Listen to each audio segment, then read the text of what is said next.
Good afternoon, everyone. I'm the director of the Center for Russian East European and Eurasian Studies here at Stanford. And on behalf of the Center and the Center for Human Rights and International Justice at the University, it is my honor to introduce the panel today, Hounds, Prosecuting Atrocity Crimes in Ukraine. Hounds is an NGO and a project was launched in 2014 with the aim of documenting atrocities, identifying perpetrators, and educating the community at large, international and domestic, about it. The war in Ukraine, the unprovoked aggression of Russia in Ukraine, was accompanied with crimes against humanities and in itself was a violation of international law, but was accompanied with crimes against civilians, indiscriminate killing, torture, rape, destruction of civilian infrastructure from day one. The war brings a lot of issues in international law and justice, whether it is the categorization of the crimes, what does it matter, what does it mean, the categories of specific crimes, who is in charge of categorizing, identifying the perpetrators, what is the role of the international community, states, and non-governmental organizations. All this, and including also the issue of the victims, what role the victims play in the development of international justice, especially in this calamity, and what venues we have for accountability in this war crimes that is happening as we speak. And tragically enough, we're not dealing here with historical matter, but it's an ongoing, just to remind everyone here, 2 days ago, 51 civilians were killed in Ukraine in a village, and today a 10-year-old boy. So this is something that we are literally handling as we speak. Our four guest speakers today, I want to introduce them alphabetically. Roman Abramenko, the Executive Director of Hounds. Antonia David, the Legal Program Manager at Docket, the Clooney Foundation for Justice. Dmitro Koval, the Legal Director of Hounds. And finally, Irina Marchuk, law faculty in University of Copenhagen, originally also from Ukraine. Thank you so much for coming here. It is our honor to have you all. Our speakers will speak for about 10 minutes each. We want to time them tightly, and after that we'll open for discussion and questions and answers. So we'll start the alphabet. Roman, please. Well, thanks a lot for introducing us, and hello to everyone. I'm really happy to see you here, and thanks for gathering to talk about the atrocity crimes in Ukraine and the persecution of them. Actually, we have agreed with the panelists that Irina will take the first word, presenting the broader picture of the crimes committed within the course of the Russian full-scale invasion, and then we will comment and further develop its breaking down on the national and then international and foreign level. Thanks. Yeah, great. Thank you very much, Roman, for this very kind introduction. Let me just give it here. Good afternoon, everyone. Thank you very much for joining the panel on accountability for atrocity crimes in Ukraine. And I understand that most of you are lawyers here. How many lawyers are here in the room? Just curious. Okay, so just a few lawyers. So I'll try to do my best not to speak legalese, in other words, the incomprehensible language which is only understood by the lawyers. And by atrocity crimes, I mean genocide, war crimes, crimes against humanity, and the crime of aggression. I'm privileged to share this panel with Hounds, who is the CEO of Roman and also the legal director of Metro. This is the organization that has been at the forefront of the fight against impunity for atrocity crimes in Ukraine. And as you might have seen on social media, your Twitter feeds, that they have recently received the LB award from Clooney Foundation. And we are very delighted as well that Antonia from the Clooney Foundation for Justice who join us as well today to tell a bit about the work which is done by the foundation in Ukraine. So we'll have a good discussion hopefully today. We decided that we'll talk 10 minutes, everyone will take 10 minutes. That's why I'm sticking to my talking points, not to be carried away. And afterwards we have around 50 minutes for the discussion, and we'll be very happy to answer any questions that you might have on the subject. Atrocities in Ukraine may not capture world headlines on a daily basis as they did in the first months of the war, but it doesn't mean that they're not happening. They're taking place on a daily basis. The day before yesterday, Russian airstrike on a small village in Kharkiv killed 51 civilians. Just to give you a perspective, this was 1/5 of the population of that village. So every family in that village lost at least 2-3 family members. On the way to Stanford campus today, I read that this night Russia launched another airstrike on Kharkiv, the city which is very dear to my heart because that's where I did my law studies. It's a beautiful city, and it was heartbreaking to see how much the city was damaged and destroyed by the war. A 10-year-old boy was killed today. So every single news, Ukrainians are confronted with this news. And of course, the subject of accountability is really high on the political agenda, but it's also very important for Ukrainians to see that the justice is being done. In my 10 minutes, I'll try to give a broader picture on what has been happening domestically in relation to the prosecution and adjudication of war crimes. There was a lot of attention which was given to the outstanding arrest warrants against Vladimir Putin and Maria Belova, and Dmitry will talk a bit more about the involvement of the ICC in Ukraine. I will be focusing specifically on domestic war crimes trials. This is the subject which is less explored. You might have seen that there was some interest in the first 2 trials that took place in Ukraine. There was a lot of media coverage in English at least, but afterwards the interest faded away, and you might be surprised to see the figures, and I pulled out some stats for you to see what has been done in Ukraine.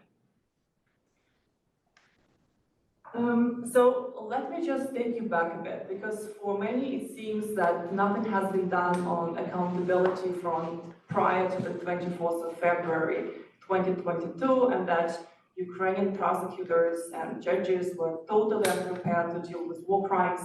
That's why hundreds of international experts rushed to aid Ukrainian legal professionals. It's not the case. Many of us, especially those who are included in this panel, we've been working with atrocity crimes since 2015, 2016, and I believe that the very first Article 15 communications to the International Criminal Court were submitted by the Ukrainian law enforcement agencies and non-governmental organizations back in 2016.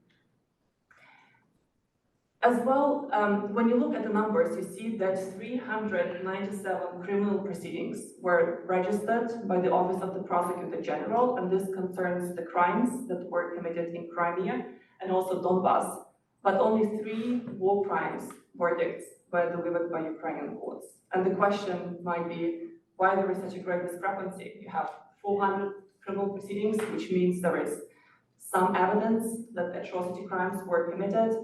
Why only 3 cases made it to the court? And there are many reasons for it, but one of the primary reasons that the judges were unfamiliar with an application of international law in the domestic context, and many of conflict-related crimes were incorrectly prosecuted as ordinary crimes. So in other words, they were prosecuted as rape, torture, they were prosecuted as the terrorist offenses, but they were not correctly qualified as international crimes. And this is one of the reasons why there is a discrepancy between the number of criminal proceedings and also the outcome in terms of the war crimes judgments. In 2021, the former prosecutor of the ICC, Fatou Bensouda, she concluded her preliminary examination into the situation of Ukraine and found that the legal preconditions for opening a fully fledged investigation had been met. In other words, she said that the ICC was free to move ahead with an investigation into the situation. But nothing was done. The judges at the ICC were supposed to be involved and to grant the permission to move ahead with an investigation. This hasn't been done. There was a period of transition in the ICC. As you know, the new prosecutor, Karim Khan, started his tenure at the ICC prosecutor, and then the war happened, and then everything has changed. 43 state parties to the ICC collectively referred the case to the ICC prosecutor, which meant that the new prosecutor, Karim Khan, was able to start the investigation straight away without asking for a specific approval from the judges at the ICC. So now let's have a look at the latest statistics. And I would like to say that this is available on the website of the Office of the Prosecutor General of Ukraine. So even if you don't speak Ukrainian, when you Google Office of the Prosecutor General of Ukraine, you'll open the first page. It might show in Ukrainian, but this statistics is being provided in both languages, in English and Ukrainian, and it's being updated on a weekly basis.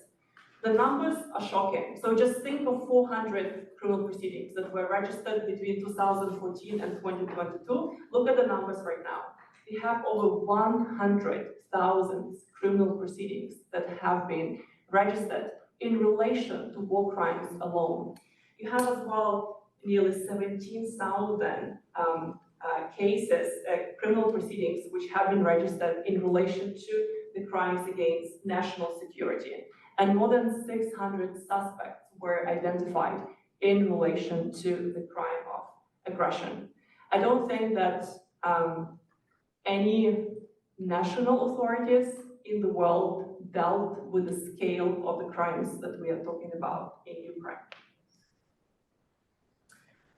So, okay, so as you have realized, there might be discrepancy between the number of criminal proceedings which are initiated and the number of judgments that are delivered by the courts. So when we look at how many judgments were rendered by Ukrainian courts since Russia's full-scale invasion, we have 53 judgments. 53 persons were convicted of war crimes.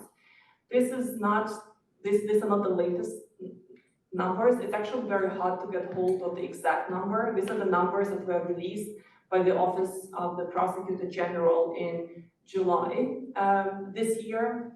And also, you can publicly access the judgments in the unified register of court decisions, but then as well, the filtering does not always work. So it's very difficult to count the number of judgments yourself, and you would always wait for the statistics that will be announced by the Prosecutor General. Out of 53 cases, half of these cases were judged in absentia.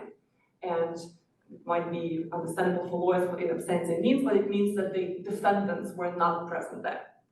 And I will get back to this point. So what are the major issues? And I will not be focusing on how badly Ukrainian judges apply international law. I wrote an article of this, but this is very legal talk. So I'll try to talk about some of the major issues that have been flagged by various commentators. So the first question is it too early to prosecute and adjudge atrocity crimes in the midst of the raging war? And skeptics normally point to the corruption entrenched within the Ukrainian judicial system, and also the inability of Ukrainian judges to deliver justice when their minds are clouded by the fog of war. And I think that these experts are wrong. Ukraine has both a legal and a moral obligation to act. Under customary international humanitarian law, a state has an obligation to prosecute war crimes that are committed on its territory. As well, given the brutality and barbarity of crimes and how these crimes have affected the Ukrainian population, Ukraine has an obligation to act as well. If not now, then when? There is no timeline when the war will be over. It might take years, and the war might go on for years. Crucial evidence will be lost. The memory of key witnesses will fade. So why should we wait? Ukraine has a perfectly functioning judiciary that can handle such cases. Of course, 20% of judiciary in the early months of the war was put out of business. Why? Because the courts and police stations, the prosecutorial offices, that were located in the areas that were occupied or in the areas where active hostilities were taking place. However, the 80% of law enforcement and judiciary was functioning. So Ukraine is not a failed state. Ukraine has the expertise and capacity and prosecute and judge these crimes. The second question or the second issue that has been flagged by various experts is whether the trials are fair. So the questions have been raised about the independence of Ukrainian judges and their impartiality. It's true that there are some reported instances of outside interference from prosecutors and private actors, but we cannot say that there is a systematic pattern showing that the outside pressure is being exerted on the Ukrainian judges. So I would not say that the Ukrainian judges lack independence to work with these trials. Talking about the impartiality issues, many say that since Ukrainian judges feel themselves the effects of Russia's aggressions in a way that many court buildings have been destroyed or damaged, many judges were displaced. As normal Ukrainian judges also experience blackouts.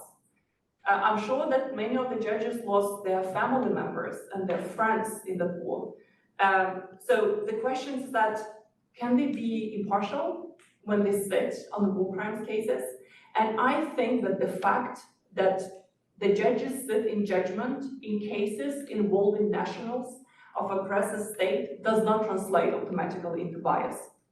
In every single case, if there are suspicions of bias and if there are allegations of bias, this has to be approved. This has to be proved in every specific case. The fact that the judges feel the effects of Russian aggression does not mean that they lack impartiality to judge in these cases. Another big issue is the issue of in absentia trials, when trials take place in the absence of the defendant. Half of these cases that I mentioned, they were tried in absentia. Why? Because the defendants are on the run. They are either in occupied territories, cannot be reached by Ukrainian law enforcement agencies, or they are in Russia. So what do we make out of this in absentia trials? What's the added value of in absentia trials? Everyone remembers the famous phrase of Martin Luther King, the arc of the moral universe is long, but it bends towards justice. First of all, when we talk about international crimes, there are no statute of limitations. Remember the trials against Nazis were taking place when some defendants were over 90 years old. So the same applies to Russians that were engaged in atrocity crimes committed in Ukraine. It might not be possible to get hold of them right now, but who knows what's going to happen in the future. As well, the Putin regime will not physically survive in the next 30, 40 years. These Russian soldiers, most of them were in early 20s who committed the crimes. They will be 60, 70 in 30, 40 years. So there might be the conducive environment to actually talk about justice and bring these people and hold these people accountable. As well, when Ukrainian judges go ahead with in absentia trials, it means that they have evidence. And when we have detailed judgments explaining how judges engage with evidence, this evidence can be used to build up cases against more senior commanders, in other ways to go up in the chain of command. So these cases are really valuable for establishing the truthful record of what really happened in some of the areas in Ukraine where active hostilities were taking place, or in the areas of occupation. And also these cases can be used to build up cases against more senior commanders. And one of the last points I would like to make is about the impact and legacy. these are not legal terms, and when we talk about the impact, we talk about the short-term achievement. So how do we measure the impact of war crimes trials? And for me, this is asking ourselves two questions. The first question is whether the trials made victims feel that their rights were vindicated, and whether victims feel that their dignity was restored. And this is where a victim-centered approach to justice comes into play, and I hope that we'll have more time during the Q&A to discuss this and how we can enhance the victim-centered approach to justice in Ukraine. When we talk about the legacy, history will ultimately judge the legacy of war crimes trials. And for me, as a lawyer, there are two aspects that will determine the legacy of war crimes trials. The first one is the quality of legal reasoning. That's why I think that the Ukrainian judges, not only the judges, but the prosecutors and also the legal counsels who act as defense counsels, they have to improve their knowledge on the way international humanitarian law applies. And the second one is whether Ukrainian courts comply with fair trial guarantees. We don't want the trials against Russian soldiers to turn into a formal process or show trials where you would know outcome even before the case started. It's crucial for Ukraine, a country that is embracing the democratic values, the rule of law that safeguards the rules-based international legal order, to make sure that Russian soldiers, notwithstanding the brutality and barbarity of crimes, they have the right to a fair trial, and that the fair trial guarantees are afforded. What are the ways forward? And this is okay. This is just this is another slide. You can see here what are the most common crimes that were judged by Ukrainian courts. So these are crimes against protected persons, murder, rape, cruel treatment. Also crimes against civilian infrastructure, for example, indiscriminate shelling, crimes against property, and also pre-2022 war crimes. What's the way forward? As I said, we have to focus on fair trial guarantees. Also, more trainings on international law are needed for all parties involved in the criminal process. Ukraine might think about specialized judges. Within the Office of the Prosecutor General, there is the War Crimes Unit, and there are specialized prosecutors in Ukraine. So one may think that it would be also beneficial to have judges who only specialize in international humanitarian law. That would improve the quality of legal reasoning. There are some talks as well about establishing the hybrid war crimes tribunal, and this is a totally separate tribunal and not to be confused with the special tribunal for the crime of aggression, which has been discussed. The hybrid war crimes tribunal, it could be a tribunal that brings international and domestic expertise together. You would have Ukrainian and international judges that could be sitting on some of the most complex war crimes cases and delivering justice. There are some constitutional hurdles to overcome in Ukraine, because by Ukrainian law, only Ukrainians can act as judges. So if international judges were to join their Ukrainian colleagues on such trials, it's important that the law in Ukraine is changed. We have to focus on victims, as I said, and there should be more transparency. It's occasionally that the Office of the Prosecutor General is releasing the numbers, saying 53 war crimes verdicts have been delivered. But what does it mean to me as a public? I just have no clue what this case is about. Even as a lawyer, I was able to access, after spending many hours filtering the cases, I was able to identify the 25 judgments, and it's talking about someone who knows, like I know what I'm looking for, and still I wasn't able to identify all the war crimes judgments. So I think there should be an outreach, which should be done, I don't know, whoever takes the charge of it, it should be the Ukrainian government that should identify the responsible agency that will communicate to the general public in Ukraine and also abroad what has been done with respect to accountability. And I stop here. Hopefully I was not going over time, and I'm happy to give floor to Dmytro. Thank you very much, Irina, and hello everyone. First of all, I have to say that it's my pleasure to return to Stanford. I spent a beautiful, though impacted by COVID, 2019-2020 academic year here at Greece, so I'm really happy to be back and to see all of you gathered here. So as Irina mentioned already, I will focus mostly on the ICC involvement in the investigation of war crimes and atrocity crimes in broader terms in Ukraine. And I will divide also my intervention into two parts. In the first part, I will deal with ICC impact on the investigations in Ukraine when the first stage of the war started, so in 2014 and until 2022. And then I will switch to the new stage, this full-scale invasion stage, and the role of the ICC during the last 2 years. So let's start with 2014. As many of you probably know, Ukraine never joined the Rome Statute. So it signed the Rome Statute in 1998, but later the president of Ukraine decided to wait with the ratification. There are many rumors why it happened, but the fact is that Ukraine never fully joined the Rome Statute.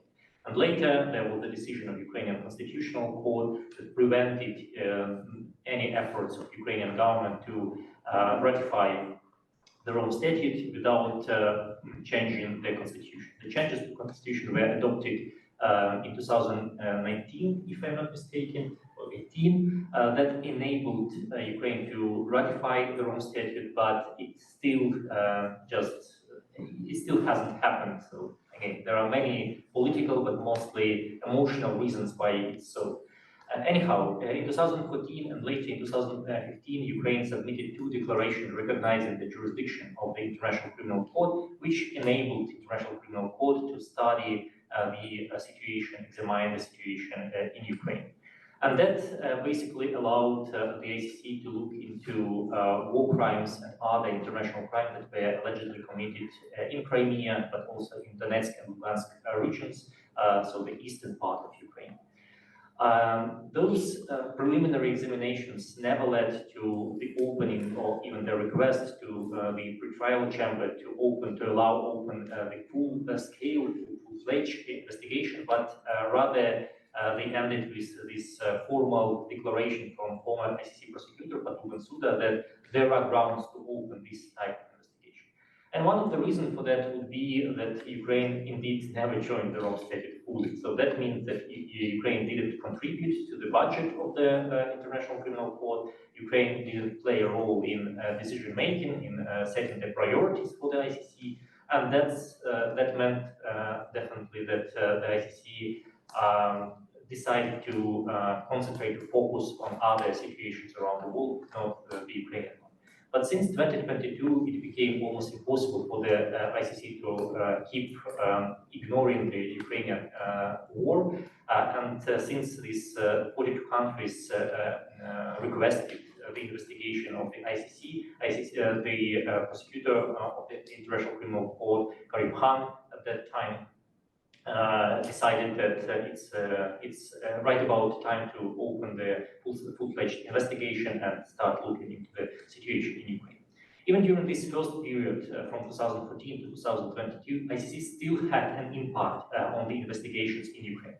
And that impact may be characterized in the legal terms with the concept of positive complementarity. So for those of you who are not lawyers, most of you actually, complementarity principle is the foundation of the ICC investigation. So basically it says that ICC can investigate the case only if the national authorities do not do their job. So ICC is an additional mechanism, not the mechanism that can substitute the national authorities.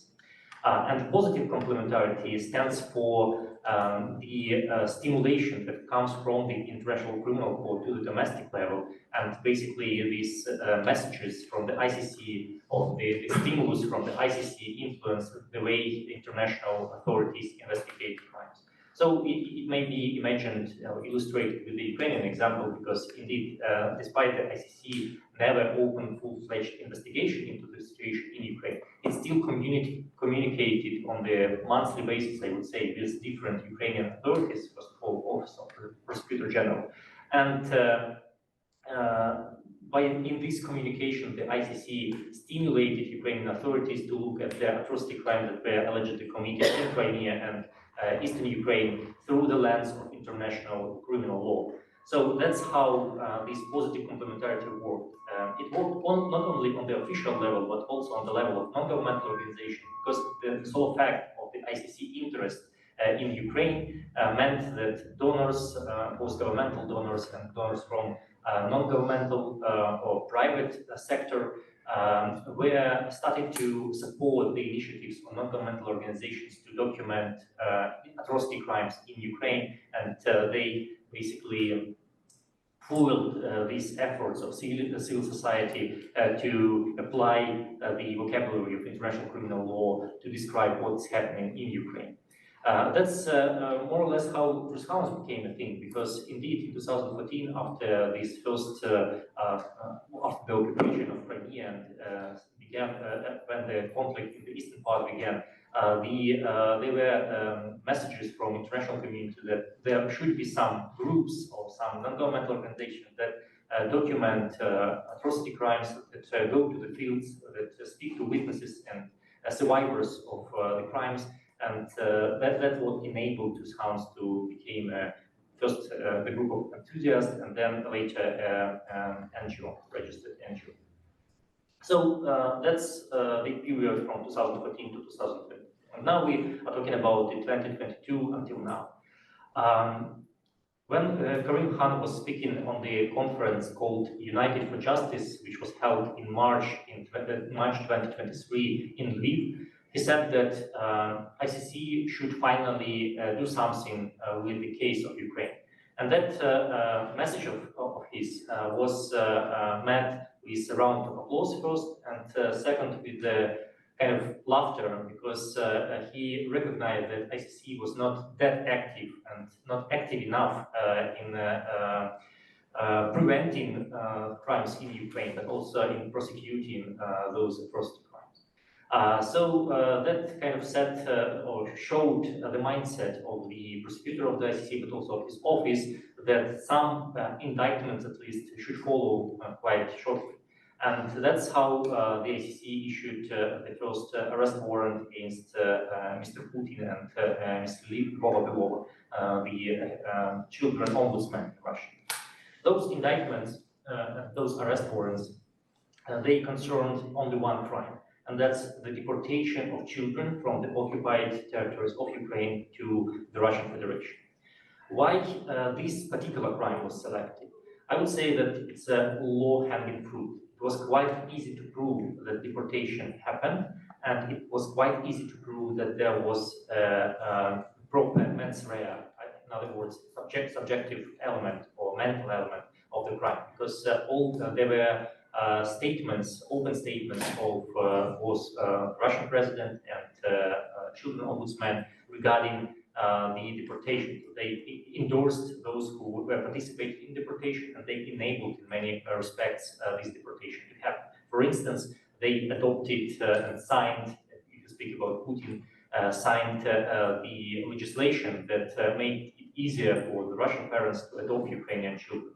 So those evidence were enough on this stage to go after Putin and Lyubova and to request arrest warrant from the pretrial chamber. There is another reason why this particular crime was selected. Apart from war crime of deportation, there are two other atrocity crimes that are codified in the Rome Statute and that have to do with deportation. That's a crime against humanity of deportation and genocide in the form of deportation of children.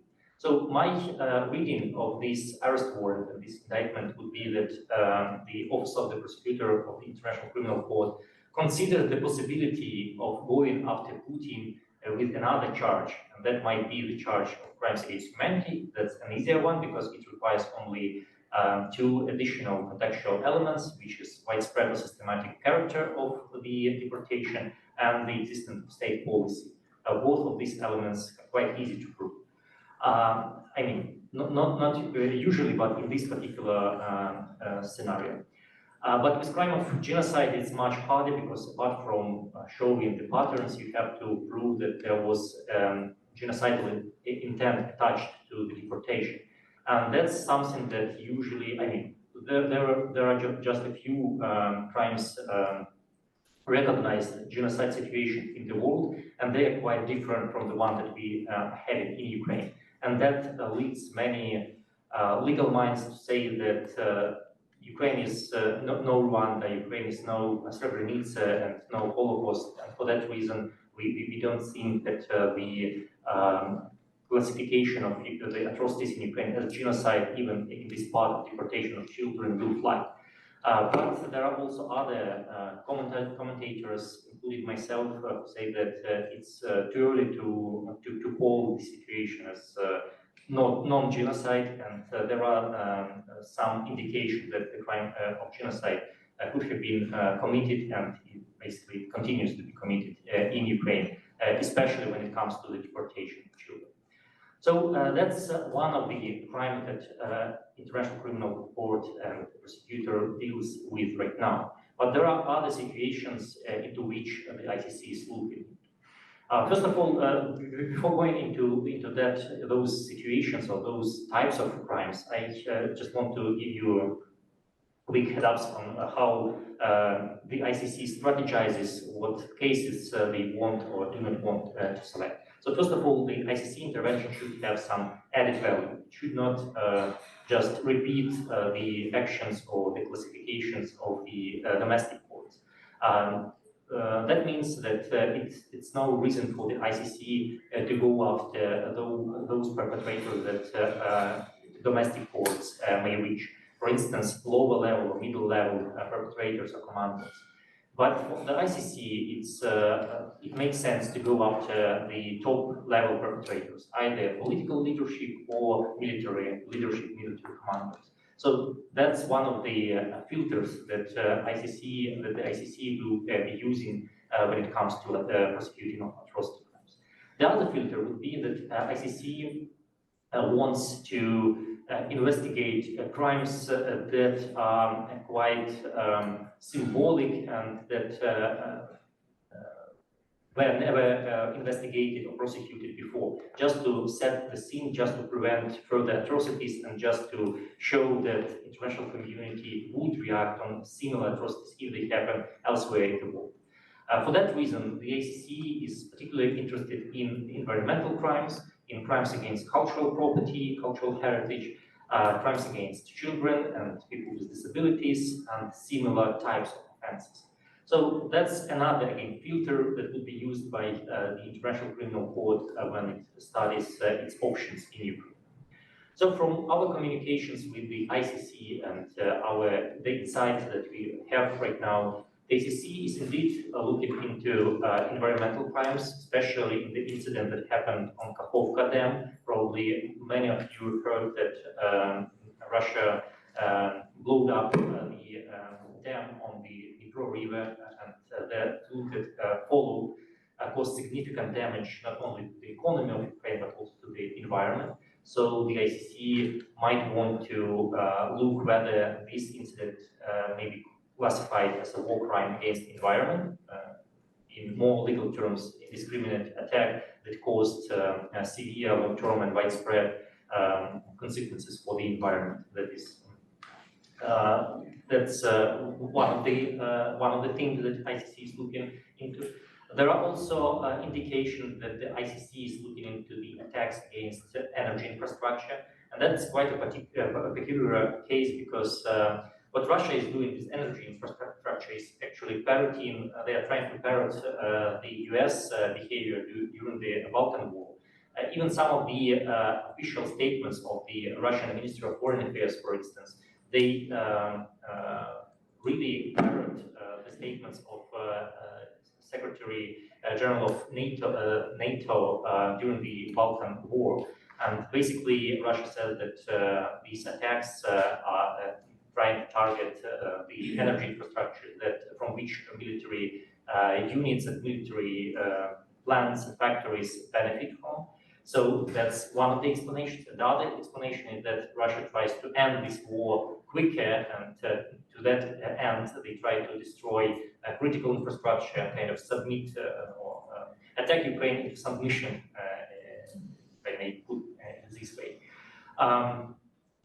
for the ICC, it will be challenging to distinguish what are the legal attacks against energy infrastructure and what are the war crimes, what attacks may be classified as war crimes, attacks against civilian objects when they are energy infrastructure.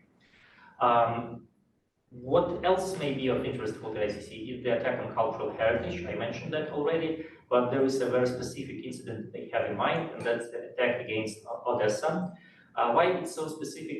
Why it's I mentioned this particular case? Because with the crimes against cultural property, it's really complicated to bring the case to the International Criminal Court or any other court because you have to prove dual intentionality. First, you have to prove that the attack was aimed at civilian object, and then you have to prove that the perpetrator of the attack knew that this object is not only civilian but also cultural property.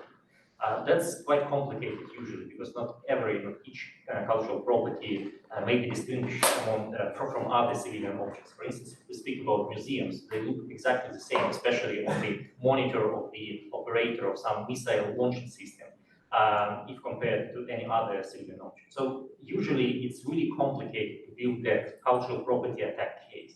But with Odessa, it's much simpler because, first of all, multiple attacks, multiple missiles were launched against Odessa.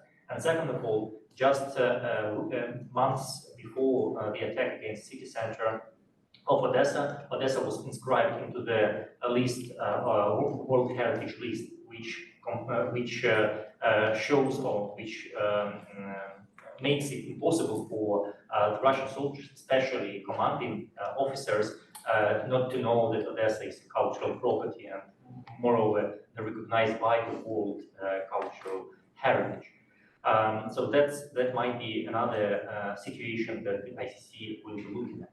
And the other option would be for the ICC would be to broaden the indictment that was issued with regards to the deportation of children, because now new information becomes available, and this information indicates that not only Putin and Belova participated in the deportation of Ukrainian children, but also officials in the neighboring states. For instance, in Belarus, they again openly say that they allowed Ukrainian children to come to Belarus, first of all, and second of all, they openly say that they encourage the relevant state institutions to facilitate this deportation from the occupied regions through Russia to Belarus.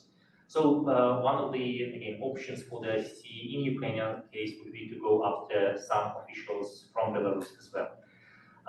I think I will stop here, and I will be happy to address any other questions you might have during our Q&A session.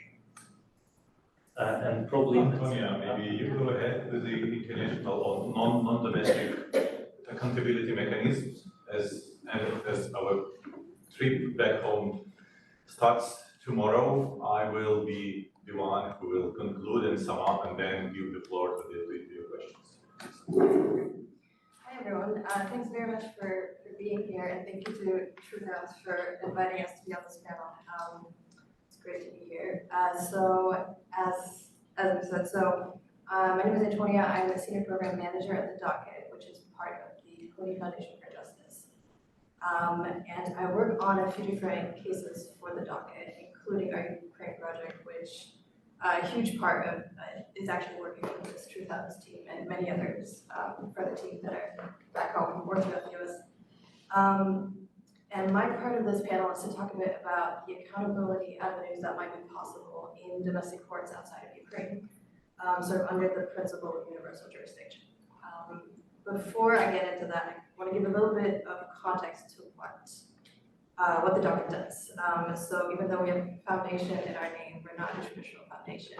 We're an NGO that consists of international lawyers, investigators, and analysts.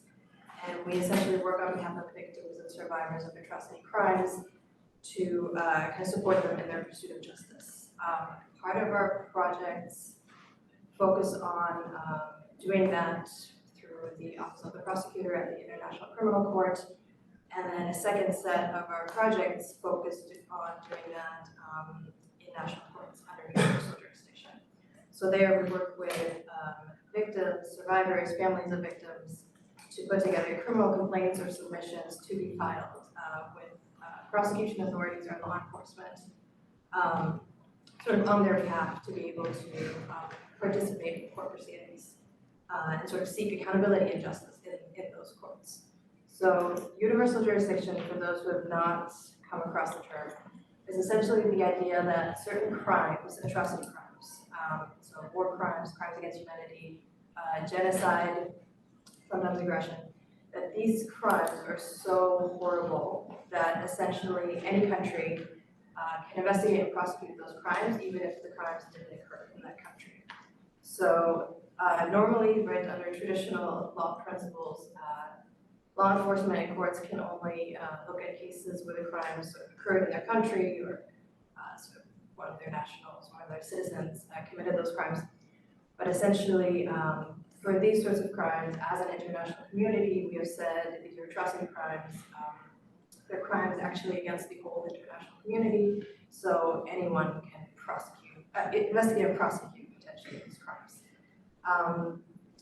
That's generally the idea of universal jurisdiction. It's been implemented in various ways by countries. So some countries do have kind of limitations on who they will investigate and prosecute. They might require that the perpetrator is a national of their country or the victim of that crime is a national of their country, or that the possible perpetrator is present in their country. So there are kind of various ways it's been implemented, but sort of broadly the idea of universal jurisdiction is this ability to investigate and prosecute atrocity crimes even if they were not committed in your country.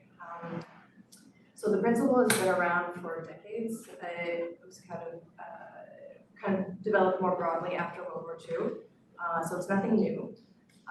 But sort of since the full-scale invasion of Ukraine, it's come up again as one of the possible avenues of accountability. There's been a lot of debate about what that might look like. So that is generally what we do. So for our Ukraine project specifically, we essentially started looking at potential war crimes and crimes against humanity a couple days after the full-scale invasion began.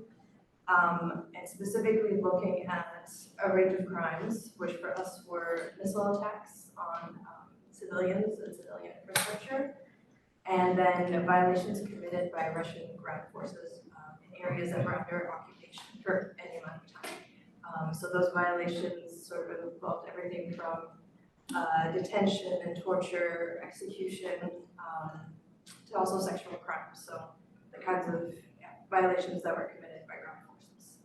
And since then, so for over the last year and a half, we've been working with Hounds on a few cases to put together essentially criminal submissions that will that sort of involve witnesses and survivors that we've done screening interviews with. It's sort of a mix of open source analysis, satellite image analysis, and trying to identify, most importantly, the units that were present in certain areas who may have committed these crimes, and the perpetrators as part of that.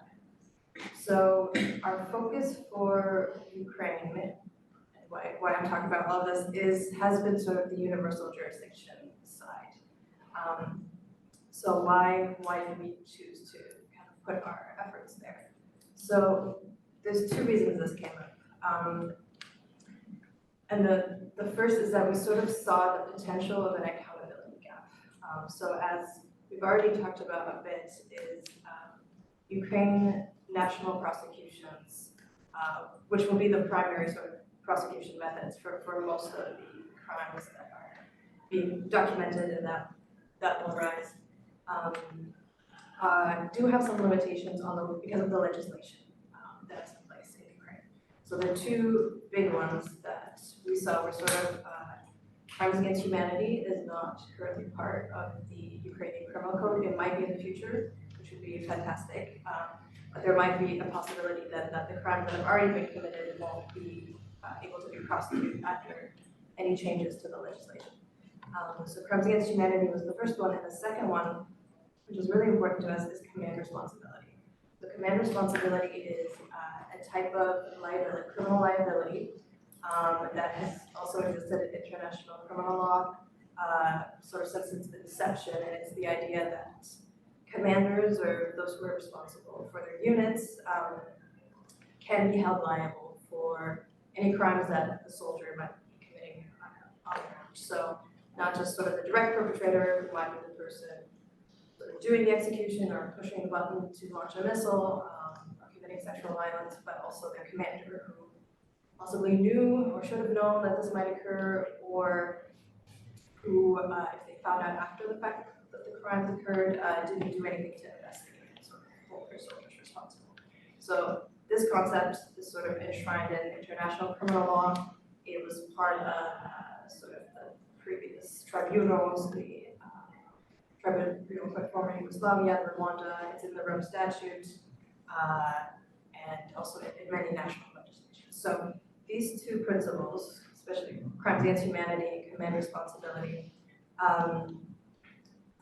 essentially create a possible, like the fact that those two are not in Ukrainian legislation could create an accountability gap. So our strategy has been to build these sorts of submissions and then use national courts in other countries that have strong universal jurisdiction laws and build cases specifically showing crimes against humanity and then building up the command responsibility argument. So to really go after mid-level commanders, high-level commanders, since as Dimitri said, the ICC will very much focus on sort of your top level officials, politicians, generals, because that is their mandate. Their mandate to go after those who are most responsible at the highest level. Ukrainian prosecutors will go after sort of direct perpetrators, possibly mid-level, if they have evidence of direct orders. But sort of there's an opportunity to go to other countries for the sort of mid to higher level band of commanders. I think maybe I'll stop there and address a few other things. Okay. Sorry, thank you, Antonia. So I see we've got only 37 minutes for the questions, so I will be concise as I can. I will speak briefly about the role of the NGOs and the domestic accountability efforts. Hounds have been in this business since 2014, so for 9 years already, as well as many other NGOs. And for this period, we have accumulated immense amount of evidence, information about the atrocity crimes committed in Ukraine in the course of Russian invasion. Second of all, we have developed, engaged the expertise to document, to investigate, to deal with the people who suffer from trauma, who's traumatized as a result of the attack and what was happening with them. And that leads me to the one possible conclusion that civil society in Ukraine, the NGOs that are focused on the individual criminal responsibility for committing war crimes and other international crimes, should be broadly included in all the efforts like coordination, investigation, dealing with survivors of atrocity crimes that are normally not that are normally being established within state officials, like national officials, or interstate, but still official organs, like the prosecutors and investigators from other countries that Antonia was talking about, or the ICC, what Pedro was talking about. And happy to announce that this prospect is really developing since maybe last year.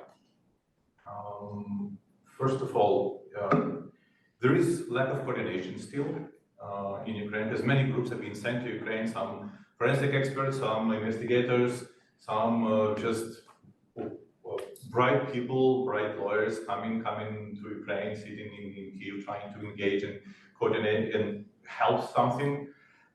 And it's the national NGOs who've been dealing with these issues for 9 years already, and they know where the gaps is and how to apply the best the expertise, and where the lack of involvement is being observed by us. For instance, the regional prosecutors and investigators who are main actors of accountability in Ukraine, who's dealing with most of the war crimes. The central office of the OPG deals with the most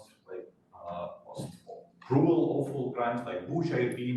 Everyone knows about them, but there are hundreds and thousands and hundreds of, not maybe hundreds, but dozens of thousands of other crimes that are being documented and investigated on the regional level. And the NGOs frequently go to the regional prosecutors. They communicate with them, but they know their needs and they know how to address them. Why it's also important is that this amount of data, evidence, it's technically not the evidence, of course. Legally, it's the information about source of evidence because they've been collected by the non-governmental representatives, but they have been legalized, being turned into evidence quite simple when it's done according to the methodology that are common shared among all the actors that are dealing with the investigation of any criminal offense. So here in the US, the Hounds, the people that Antonio were talking about, they share the same methodology of collecting evidence, interviewing witnesses, cross-checking them, corroborating, verifying, and the same goes for the Ukrainian NGOs that are in this game for years already.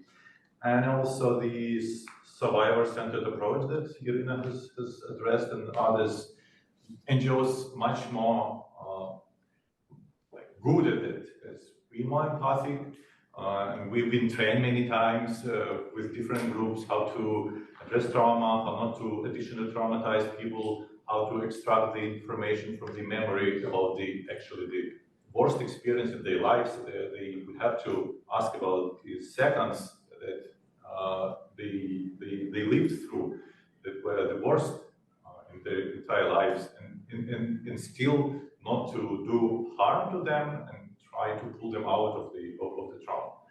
And one more thing is inclusion in the investigation. We have been included in many investigations, actually. First and foremost, in regional in the regions. We've been addressed every week. I receive at least 2 emails from different regional offices, and it's being sent copies to my email, but mostly it's like paper mail with requests, with a list of the cases on the investigation, and with requests to proceed to help with the identification of the unit, telling what fighter bomber squadron was placed on which airfield that bombed Kharkiv, what kind of missile was used to carry out the missile strike on the cafe, and stuff like that. And NGOs are much more flexible in applying new techniques and methodologies, not methodologies, but the new technologies, right? And part of our mission while we're here in the US is to engage the Silicon Valley bright minds to accelerate the investigations. So we've got the access to the satellite imagery, which Ukrainian prosecutors and investigators don't have.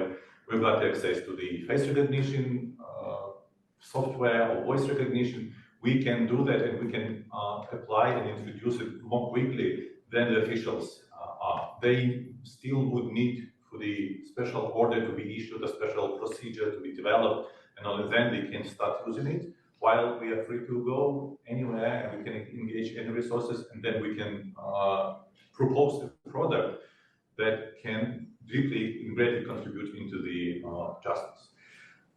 So it's 1 p.m. in the afternoon, even, and I'm honored to pass the floor, open the floor for the questions. Thanks so much.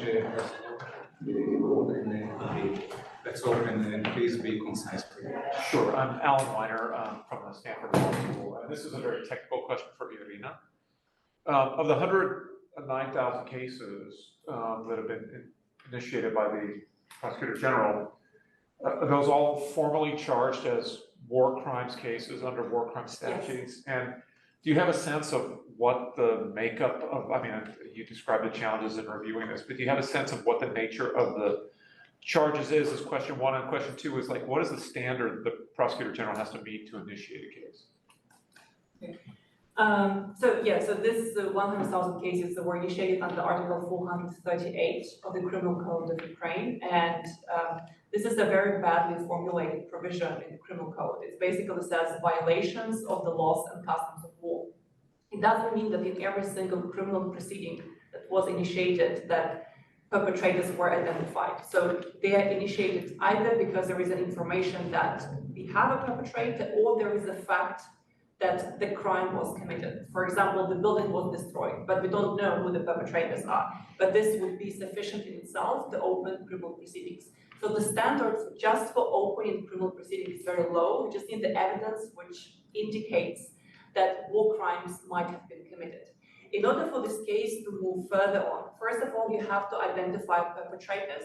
And when you identify perpetrators and you think there is sufficient evidence to proceed, you will issue a so-called notice of suspicion. So you have, in other words, in simple English, you have to notify the perpetrator of the charges, of the war crime charges, which is a challenge, especially in absentia trials. If these people are back in Siberia, doesn't know where they are, some of them are presumed dead. How would you inform them about the war crimes charges? So what they have done, they were publishing, the Office of the Prosecutor General will publish on their official website, I believe, a notice of suspicion. I don't think there are many Russian soldiers who are opening daily the website of the Office of the Prosecutor General. And we were trying to, we had a number of trainings and moot courts with Ukrainian prosecutors saying they have to be more innovative. It's not enough just to publish a notice of suspicion in some unknown Ukrainian official gazette or on the website of the Office of the Prosecutor General. We might have to identify social media accounts of perpetrators. We might have to identify their phone numbers, and we have to demonstrate that they had the actual knowledge of proceedings against them.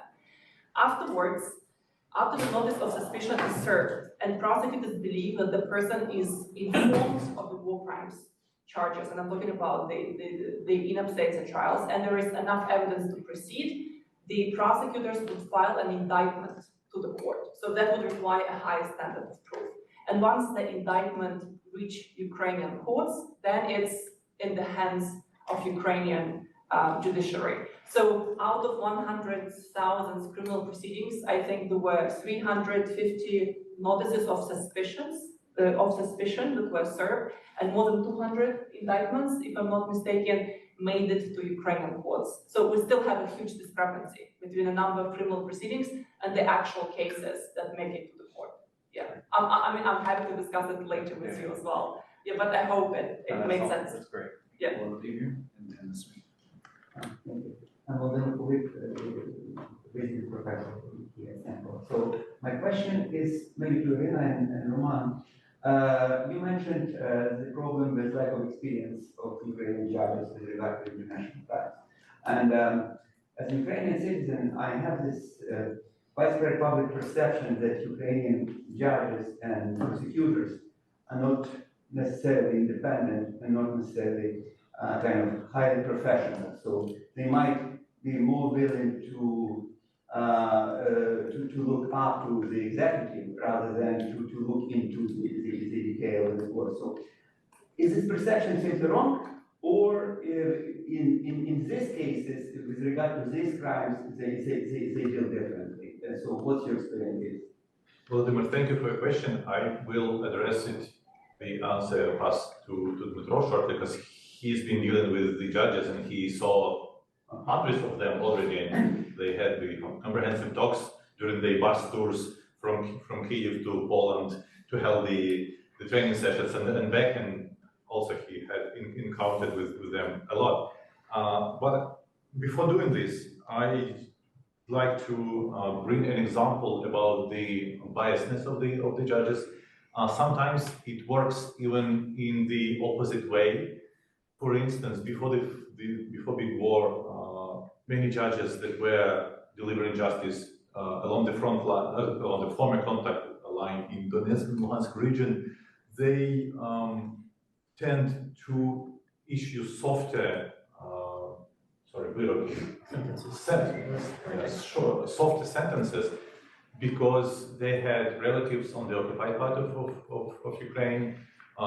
They were well known. They were living in this, like in Bakhmut, in Pokrovsk, in Mariupol, in other cities along the front line. So they were like, I won't be giving him like 15 years. I will give him 5 because I still have a family and they live there, and sometimes my children visit me here. So sorry guys. So it can work the other way. First of all, thank you for your question and glad that we finally met. As for your question, indeed, I work with hundreds of judges.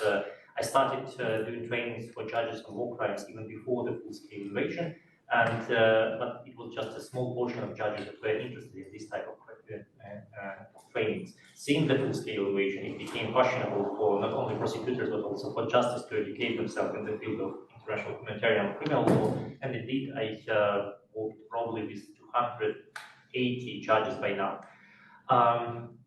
They are very different. As you probably know, any generalization is not without its pitfalls. And the generalization that says that all Ukrainian judges, justices are corrupt or they are not prepared to deliver qualitative judgments would be wrong. I met really dozens of judges who are well educated, who read English texts of international criminal court decisions, who are really interested in new developments in IHL practice and theory, and who are open to external advices. Of course, these advisors can't intervene with their judgments or with the process of deliberating the judgment, but still they're open to receive at least some theoretical advice on how IHL works, what are the predominant readings of this or that articles of Geneva Convention or the Hague Convention. So there is a critical mass of judges who might deliver qualitative judgments. The problem would be that those same judges deal simultaneously with hundreds, if not thousands, of other cases, like regular criminal cases. And for that reason, they have very little time left to study IHL properly and to write judgments on its basis. For that reason, I think that one of the solutions for Ukraine right now would be the specialization of judges. So we can, and it's allowed by our law, to arrange or to identify the group of judges that would deal with specific type of crimes in each and every court that face these criminal cases of war crimes. And that might allow these selected judges to fully dive into the IHL ICL topics and basically do better job in deliberating on such issues. So I will stop here, maybe Irina. Yeah, I mean, just one small comment about the lack of expertise. I mean, you addressed some questions of bias, impartiality, and independence, but sometimes there is a language barrier. So when judges sit in these cases, they need to engage with case law, international criminal courts, and tribunals, and then they don't know where to look. It's a vast body of law, many thousands of different cases, very nuanced treatment of certain crimes, and they don't know where to look. As well, when judges engage with the case law of international criminal courts and tribunals, they might not understand these judgments correctly, and they might not apply them correctly in the domestic context. So in order not to embarrass themselves, they just don't cite the case law of other international criminal courts and tribunals. Ukrainian judges only feel comfortable to cite the jurisprudence of the European Court of Human Rights, which adds nothing to the quality of legal reasoning, but when it comes to the case law of the ICTY, the Rwanda Tribunal, the Cambodia Tribunal, Special Court for Sierra Leone, they're afraid even to engage with the legal reasoning, and that has to change. Also, when we look at Article 438, the violations of the rules of the laws and customs of war that I mentioned previously in my answer, it's formulated very broadly. It says that any violations of international humanitarian law which are provided for in international treaties ratified by Ukraine could attract a sentence up to 12 years. So imagine you're a prosecutor and you open the criminal code, instead of seeing the elements of crimes, what you see is that you have to consult some international treaty. What treaty? Okay, you figure out the Geneva Convention. You open Geneva Convention, every single article says, this is prohibited, this is prohibited. You know, like how you identify which prohibitions constitute war crimes. And so this has been a challenge for prosecutors and for Ukrainian judges to identify what violations of international humanitarian law constitute war crimes, and to identify the elements of these crimes in the jurisprudence of other international criminal courts and tribunals. And we've been working with many, many judges. It's interesting as well that since 2016, we worked primarily with prosecutors, but then I think in 2019, 2020, we started working with Ukrainian judges. I think the next step would be educating defense counsels on how to act in best interest of their clients, even if they were involved in war crimes. That's right. Actually, that was actually the first part of my question. So thank you for clearing that up. I find the efforts towards specialization of judges to be particularly interesting. So, I mean, not to keep barking up the same tree, I want other questions and topics to be discussed as well, but just very briefly, you had mentioned that there were instances of interference, but that there is no systematic path of exerting that pressure on judges. What were those instances, and were they cited properly in court? How did that process work, or how does it work when there are cases of suspected interference? And do you think that suspicions of this, suspicions of violations of impartiality are properly cited every time? Is there an international figure present to detect, you know, possibility of bias in the court? I'm also not a lawyer, so. I mean, but you ask really good questions. Sometimes the best questions are asked by non-lawyers. So when I talked about the outside pressure and the reported instances, these were cited by, I think, the Office of the High Commissioner for Human Rights. There was a report which was issued, which said that there were some reported instances. Without going into the details, they said that the judges felt they were pressured by the prosecutors, so they convict the defendants in the cases, and also sometimes the pressure would come from private actors. But they would not go into details and discuss what kind of pressure judges were experiencing. So maybe there was a phone call or SMS. I don't know. I cannot talk about the details. When it comes to the impartiality, if the case is being adjudged, and as a defendant you feel that the judge is biased, there is always a procedure to remove the judge from the bench. But then the defendant, through the defense counsel, have to prove that there is a bias on behalf of the judge. And this is the practice that was done in the ICTY as well. I just remember the case of the Judge Harkov, the Danish judge, who was removed from the panel, and in Gothamina case, the Horror case, in one of the major cases. And the reason was that he wrote a letter to 56 of his close friends saying that the judges were taking instructions from the US government and they were not impartial when they were adjudicating the cases. So the defense counsel of the defendant picked up that letter, which was leaked to the press, and put to the court and said the judge has to be removed from the bench because we can clearly see that he's biased. And there is a very low standard to prove the bias, like a reasonable observer. It's a reasonable observer standard. So for that reason, if there are allegations of impartiality, of bias on the part of the judge, the defendant, through the defense counsel, will be able to initiate the procedure to remove the judge. And then. So I'm also not a lawyer, but I think Dmitry, you mentioned the case with genocide, that it's very hard to get the word recognized as genocidal. So my question is, if there is a possibility, and I understand all the complications around the process, but if there is a possibility to get this word recognized as genocidal, or get certain crimes recognized as genocidal, how might it change the process of the potential punishments for those crimes? So maybe I should ask it this way. Is it going to help the recognition of this war as genocidal? Is it going to help the international community to punish the people more severely, or how is it going to affect the international law and the international community's response to this war, and maybe even the memory of this war in the future? Thank you very much. I was expecting actually this question because indeed it's one of the hottest debates right now, both on the professional level of lawyers, but also in media sphere, whether this war is a genocidal one and whether the crime of genocide has been committed in Ukraine. So let me start with the convention that deals with the crime of genocide. This convention has at least two provisions that shows us how the classification of the event as genocide may influence the landscape. First of all, there is the obligation of state to prevent genocide.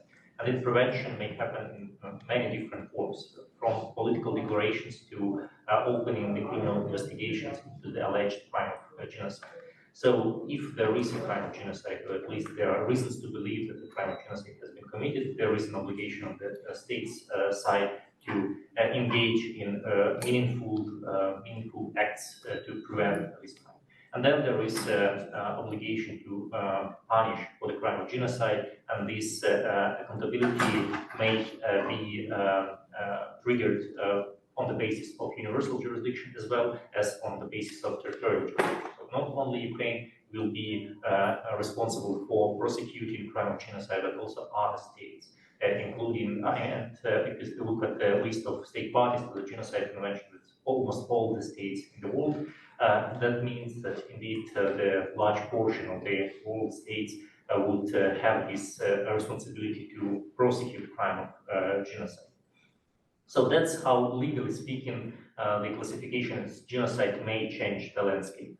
But there are also many symbolic ways how the classification of the events as genocide influences the public discourse. First of all, there is trauma that in many states that the world didn't react properly on the genocidal situation in the past. You all remember the Rwandan situation and the reaction of Bill Clinton's administration. Actually, some years after his presidency, Bill Clinton said that it was one of the main mistakes of his administration that he didn't react properly, and because of many things. First of all, this hitting of helicopters in Somalia and attacks on embassies. The United States had other things to deal with and didn't really want to engage in another conflict. But that inaction basically allowed millions of Tutsis killed in Rwanda.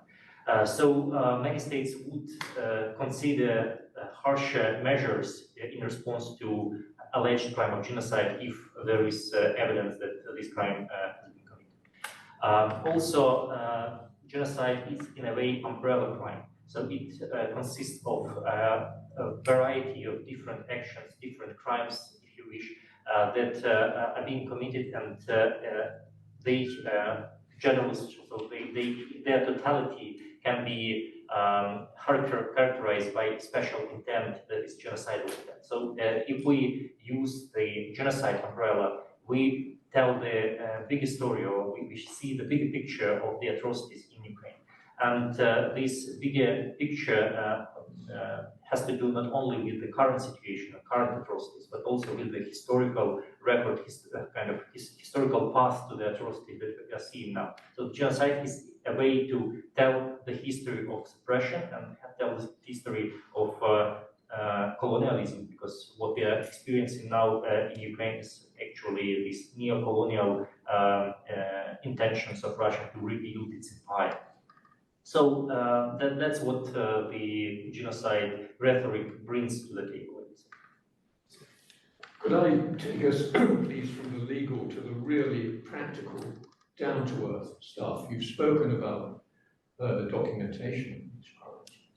And I'm assuming this is a really difficult thing to do. And you've mentioned some of the techniques, interviews, satellite imagery. Could you say a little bit more about what you are actually able to do, how difficult it is? And you mentioned also that you're here in Silicon Valley looking for additional support in this, as you extremely difficult thing. Could you say a bit more about that possibly? And maybe even if you're able, a few examples, really hands-on examples of the conditions in which your people are working in this respect. Thank you for the question. I can, if you're talking about it for hours, we'll try to be brief. The foundation of the of justice, of the accountability, is the proper documentation of the facts, meaning visiting the alleged crime scene, being presented here, and become witness by ourselves as a documenter. So I've been a documenter for many years before I joined to the executive director. Then find and interview the eyewitnesses, the direct witnesses of what have happened, and then apply the tactics and techniques that can withdraw the actual facts, not the opinions, because many people believe that they saw something, and there are these techniques to cross-check and doubt every single statement in the witness testimony and put it into on the text. There was, coming to an example, there were many examples, like witnesses were saying, like, and then I saw a red flash from the east, it was approaching, and then I heard a sound explosion, like loud explosion. This man to ask, where were you at that moment? I was in my kitchen here when you interviewing me, but the window of your kitchen faces west, not east.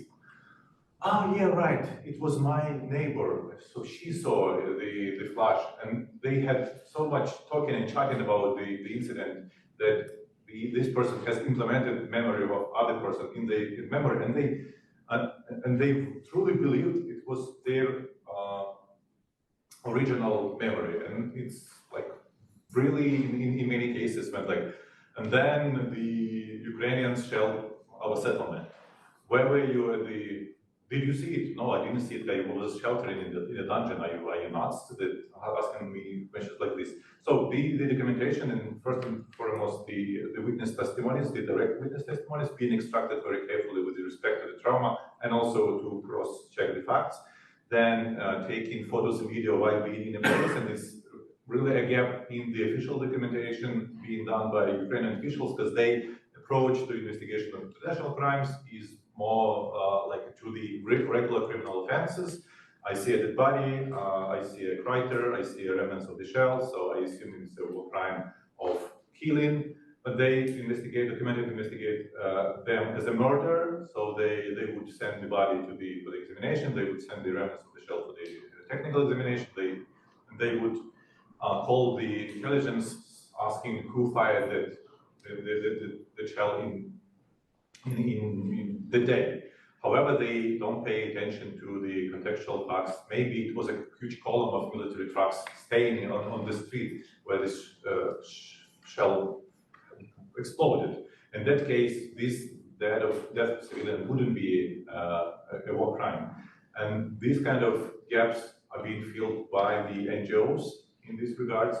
And then all this information collected in the fields being complemented with information from the open source, and that is we look in the support and help for to get the up-to-date satellite imagery, to have the developed technology that would allow us to process vast majority of information, that will allow turn videos into text, turn audio into text, to compare different patterns, like to identify, like we've got sometimes people they recorded like, the immediate aftermath of the crime, or they were chatting with the alleged perpetrator, they secretly recorded their voice, but they often are masked, and they can transfer this data to the documenters, and maybe 15% of all materials collected coming from the direct witnesses, so they send in the pictures, they send in the short videos, because everyone now has a smartphone, and it's like this conflict is really very really documented in a sense.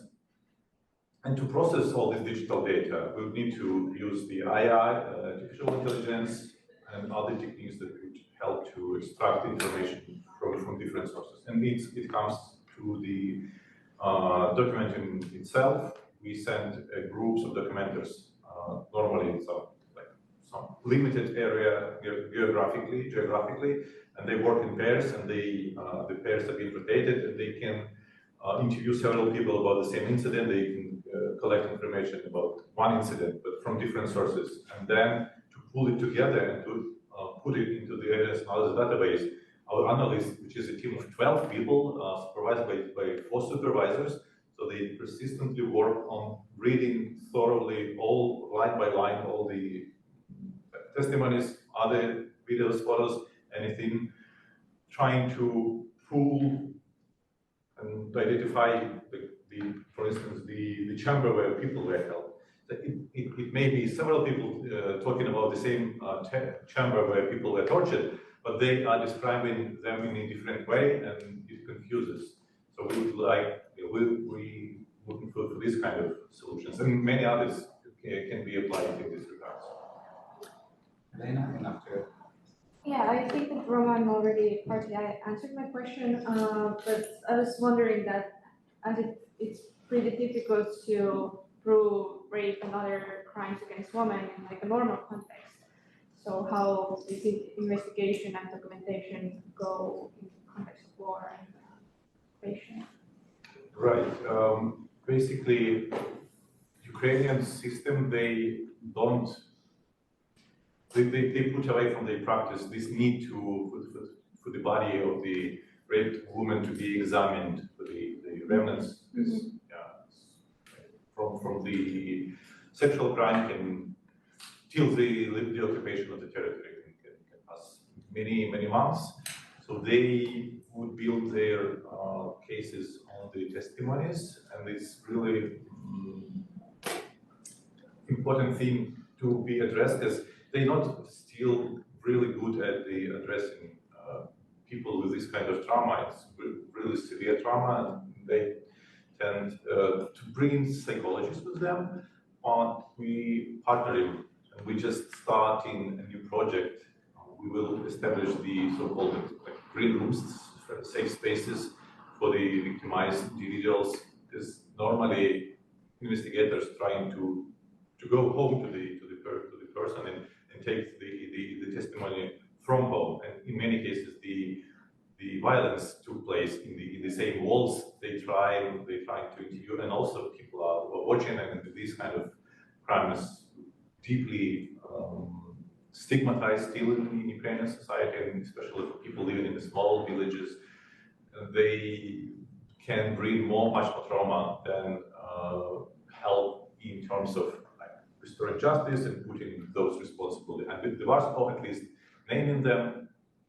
So it's the whole complex issue that needs to be addressed, and addressed very carefully, because number of crimes are really big, much, like, I don't know, hundreds of times bigger than number that officially revealed on the side of the Grand Prosecutor Office, and our documenters know the cases, and we don't approach them, because they would need the comprehensive approach that would include the interviewing, the presence of the advocate, the legal representative, the presence of the psychologist, and also a psychologist who will do follow-up and supervise the state of the individual, and then try helping them to deal with the trauma, and also the facilities to interview the survivors, and many stuff like that.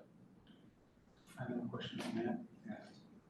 Yes, thank you very much. Would it be possible or politically possible to set up an international tribunal, a separate one, and would it be politically wise, and would it have any practical implications as to what the ICC can do, if it is possible? Well, there are discussions taking place. So the first discussion is whether we should set up a special tribunal for the crime of aggression. And this discussion are well underway, and now there are discussions. If such tribunal is established, what modality should be chosen? So there are two various models that are being disputed right now. The first model, which is preferred by Ukraine, is an international model. So you would have the tribunal backed up by international community. For that, you need the overwhelming support of the United Nations General Assembly. And given that the perceptions of the conflict of the war in Ukraine are different, it's not exactly guaranteed that it will be possible to obtain the overwhelming majority in the United Nations General Assembly in order to establish that tribunal. This model is chosen by Ukraine because it will be the most legitimate if you have a tribunal established on behalf of the international community, and if the tribunal is of international character, it sets aside the immunities enjoyed by Putin. Clearly, Putin is the one who is the primary suspect when it comes to unleashing the war of aggression against Ukraine. The second option, which is more favored by the international community but less favored by Ukraine, is establishing a so-called hybrid tribunal. So this would be a Ukrainian, this would be the Ukrainian tribunal with some international elements. The downside of that tribunal that, according to international law, it can still be considered as a national court, even if it has some international aspects to it. And here comes the question of immunity. If we talk about this hybrid tribunal, which is established in accordance with Ukrainian law, President Putin will be able, and others, like the Minister of Foreign Affairs, the Minister of Defense, the Minister of the Foreign Affairs and the head of government, they will be able to get away from responsibility while they're in office because they will be covered by immunities. So, so this is the discussions that are taking place right now with respect to the aggression tribunal. Another separate discussion is as follows. The ICC will handle a dozen of cases, maybe 10, 12 cases if we are lucky. Ukrainian courts, as you have seen, will have to deal with thousands of cases. The judges are loaded with the normal criminal cases and the war crimes cases. So why don't we establish a separate hybrid tribunal within the Ukrainian judicial system that will deal only with war crimes? This is great, but then as well, the question is that if we want to include international elements, for example, the Bosnian War Crimes Chamber, when the national Bosnian judges were working alongside the international colleagues, the question is that, can you do it in accordance with the legal framework in Ukraine? No, because in order for foreign nationals to judge cases in Ukraine, the constitution has to be changed. Now it's martial law, which means that during martial law, the constitution cannot be changed. So there are some constitutional hurdles, and many experts say, well, we can lift the martial law for 5 minutes, vote on the establishment of the hybrid war crimes tribunal. There could be creative solutions, but these are the discussions that are taking place right now. And I think that establishing the hybrid war crimes tribunal or chamber or whatever you call it is a great idea, because you would have Ukrainian judges aided by their international colleagues who have experience in judging these cases, and I think it will also give more legitimacy. And also, this specialized tribunal should not deal with all the cases, not with the responsibility of a Russian soldier who stole a TV. But this tribunal should deal with some serious, complex cases, mid-level commanders, and where you have complex crimes taking place. So, this is in a nutshell the discussion that has been taking place. We have time for 2 questions. I have a clarifying question on the numbers that you said specifically, the 100,000 cases by the Ukrainian Office of the Prosecutor. I couldn't find this, but I was wondering if there were only Russian prosecutors or Russian perpetrators involved, because I want to know if the Ukrainian perpetrator number figured into that in the domestic court. I've seen that 20% of sexual violence, so some of these Ukrainian perpetrators committing sexual violence acts, and I want to know if the domestic office of the prosecutor intends to seek or give as much attention to those cases as they do Russian acts. Yeah. To the best of my knowledge, these numbers represent crimes allegedly committed by the Russian perpetrators. As for Ukrainian perpetrators, this information is also known to the Prosecutor General Office, but probably the statistics is kept separately. One of the reasons for that is that there is a possibility for alternative classification of the crimes committed by Ukrainian soldiers, and that's the military offense. And the military offense may be committed in several ways, so it might be just disobedience or more written type of military offense, but also maybe the violation of certain rules that are set for the armed forces of Ukraine. And those rules include the provision of infraction humanitarian. If you break those provisions, you commit military offense, but that would be kind of a hybrid of military offense and war crime. So because of that reason, probably the statistics for Ukrainian crimes of Ukrainian combatants is kept separately and it's not announced on a regular basis. Also, this prevents from using this information in this hybrid warfare that Russia launched against Ukraine. So it's not only about battlefield, but it's also about information warfare. And for that reason, Ukraine tries not to feed the information warfare of the Russian Federation. I have a question. Thank you very much. Maybe it's not a question. Maybe it's a question to Roman, but it might be an information that would help you. I'd like to ask: do you cooperate with Polish or Slovakian, Romanian non-government, non-profit organization? Because I know from my own experience, I spent a lot of time at the border during the first month. Yes, and I saw many people who started interviews, testimonies, to gather testimonies, and the bigger one is in Wrocław, Centrum Historii Zajezdnia, which is oral history center. And I know from my friends from University of Rzeszów, Warsaw, and Wrocław, that there are many non-profit organizations that they gathered a lot of testimonies, and they spent most of their lives in days and work during helping people along the borders. Yes, and it would help you even I have some cooperation with my friends. They gathered pictures, they gathered testimonies, interviews, and even they started elaborate it.